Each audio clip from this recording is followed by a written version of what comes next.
Edson, na página 8, na fatologia, na quarta linha de cima para baixo. Você pode falar mais dessa observação sem preconceito? Como é que a acurácia pode ajudar nisso? Se tu tem uma técnica, se você já conseguiu, para mim ainda é difícil observar tudo ainda sem os meus apriorismos e preconceitos. Como é que você trabalha isso em você? Essa questão de você observar e você se colocar no lugar do outro, nas condições que ela se encontra. Que aí você consegue, talvez, às vezes, tirar um pouco dos seus preconceitos e começar a se colocar. Eu acho que tem a questão com a empatia, sabe? É lógico que, às vezes, pode passar desapercebida essa questão, mas o quanto que a gente tem ainda os nossos modos de funcionamentos operando que impede a gente de ter essa observação, né?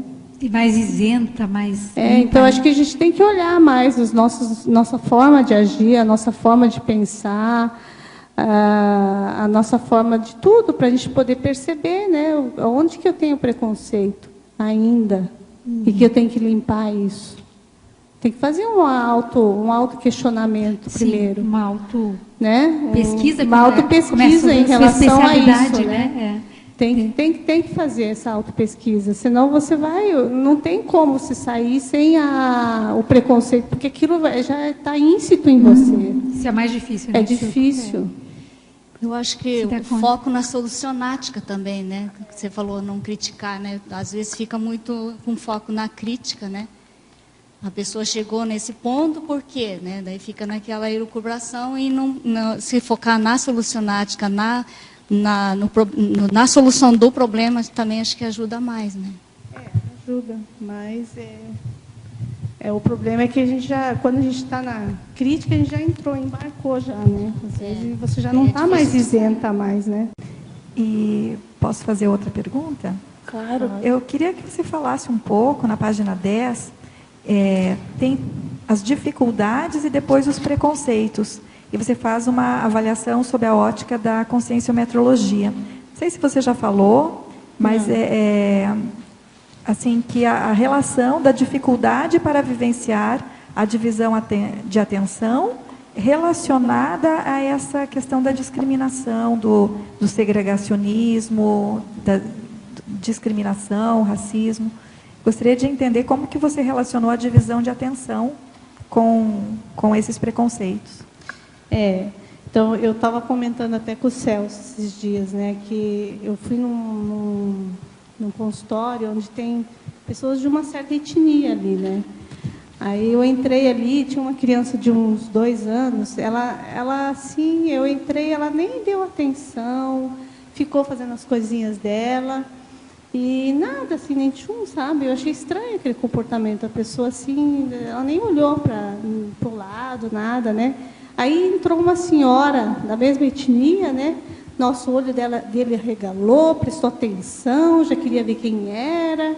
Aí eu achei aquilo curioso, né? Falei, não era uma pessoa para chamar tanta atenção, né, a outra, né? Mas era porque era da mesma etnia.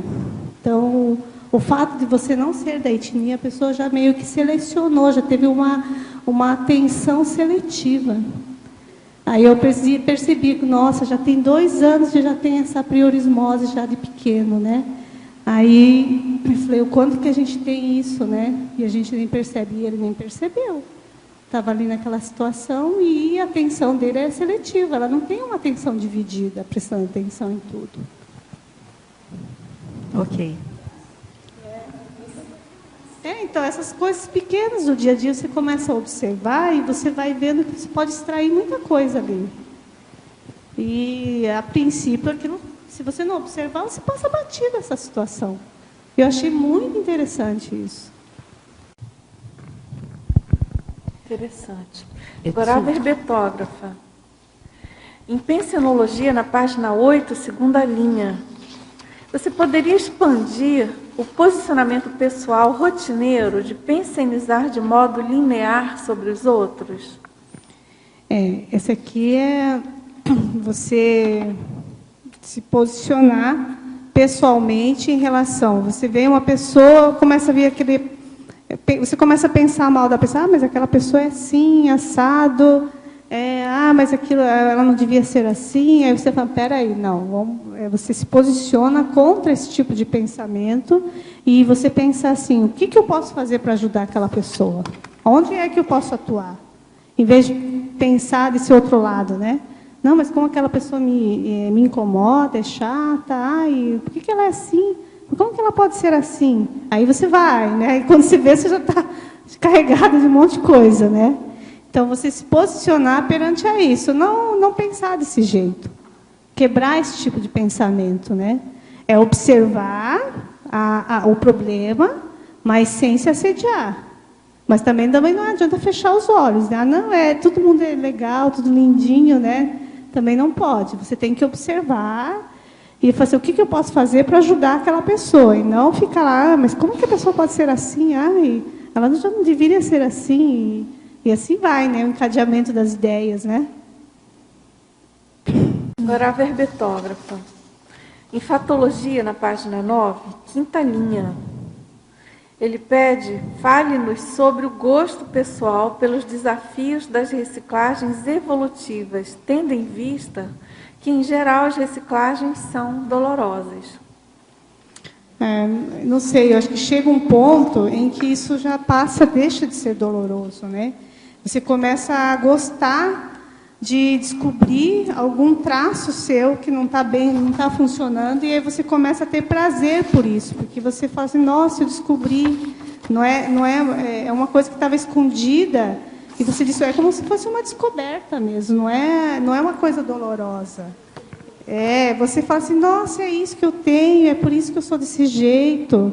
Isso gera uma alegria, não é uma coisa que traz dor para você. Porque você fala assim, agora eu sei o meu problema, agora eu tenho como resolver. Não é mais aquela coisa que fica lá te fazendo, você fica naquele rame-rame, naquilo que não vai, você fica só sofrendo aquilo, né? Quando se descobre, fala assim, nossa, é isso mesmo, é por isso que eu sou assim. Você acha que essa fase é quando a pessoa passa o gargalo dela? Acho que sim, né? Aí tudo fica muito mais fácil. Tem a impressão que é um pouco como a escala evolutiva, né? Passa tal etapa, tipo desperticidade, a coisa vai ficando cada vez mais fluente e prazerosa, né?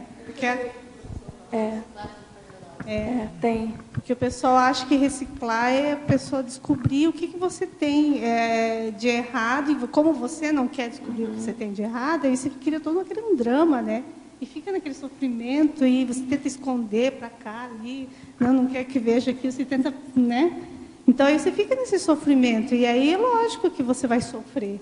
Mas no momento que você começa a entender que você é uma consciência que tem seus trafares, seus trafores, aí você vai observar que você começa a observar você meio que de fora, né? Com uma consciência, e você está descobrindo essa consciência. E você já não sofre mais com aquilo. Você não tem que ter que representar mais para ninguém, tem que ser tal pessoa. Não tem uma autocobrança, né? Eu acho que isso tem muito a ver com aquilo que a Rosa estava falando, né, Itsu? A pessoa, devido à priorismose dela, ela não se permite, porque a mesologia, onde ela foi educada, onde ela foi criada, ou para a genética dela, o modus operandi, a cabeça dela, o jeito de funcionar, é através daquilo que ela aprendeu. Então, enquanto ela não passar esse gargalo, né, se auto-pesquisar, buscar mais informação, ver como ela funciona, ela ainda fica no modus operandi dela, que é o apriorismo. E na hora que ela consegue observar isso, a gente percebe isso muito na Consciência, né? Quando a pessoa começa a ver, gente, tem tudo isso, mas e daí? Dá para arrumar, dá para reciclar ou não dá? E depois, quando você tem esse modus, você geralmente tende a pintar você de forma muito mais negra do que você é. E aí isso dificulta mais ainda a reciclagem. Aí você fica nesse sofrimento, né? Quando você começa a ver que você não é tudo aquilo, você começa a enxergar as coisas como elas são mesmo, né? Não é tão terrível. E aí você vai reciclando tudo aquilo. E se tudo tem como reciclar, né? Independente do que seja, né? Você passa a ficar mais otimista, né? Não tão pessimista, né? Exatamente. Você sabe que tem aquela frase do professor Valdo, eu vou ler aqui, tá? Que ele coloca, né? Ele costuma falar isso para a gente, né? Mas, enfim, de acordo com a evoluciologia, viemos a essa dimensão existencial para sermos felizes, com o predomínio das experiências agradáveis. Se isso não acontece, o responsável principal é a própria consim e a autodesorganização ou falta de prioridade inteligentes com as quais vive, né? Essa frase está nesse verbete, reciclagem prazerosa. Então, aí a dica para o nosso tertuliano, né, teletertuliano, de mudar de patamar reciclogênico, né? E hoje de manhã a frase que o professor Valdo deu na pensata também era isso, né? A consim otimista e a consim pessimista, né? Ambas estão certas, mas a otimista tem mais alegria e evolui mais rápido, né? Eu cheguei tarde, eu não peguei as pensatas de hoje. Não. Ambas estão certas? Se alguém lembra com mais detalhes. Pessimista é o pessimista porque, do modo como ele vê a vida, que ele vê a vida uma morte contínua, morte incessante, né? Porque a gente a varejo, porque a gente quando nasce a gente já está morrendo a cada dia. Então o pessimista vê esse lado da vida.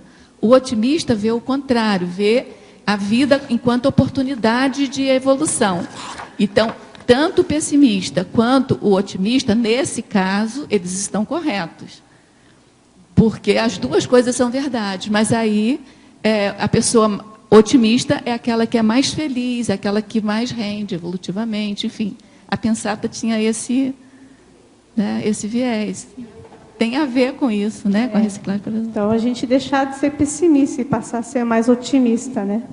Independente do que a gente seja, vamos para frente, porque não, né? Pior do que está, não fica. Claro. Né?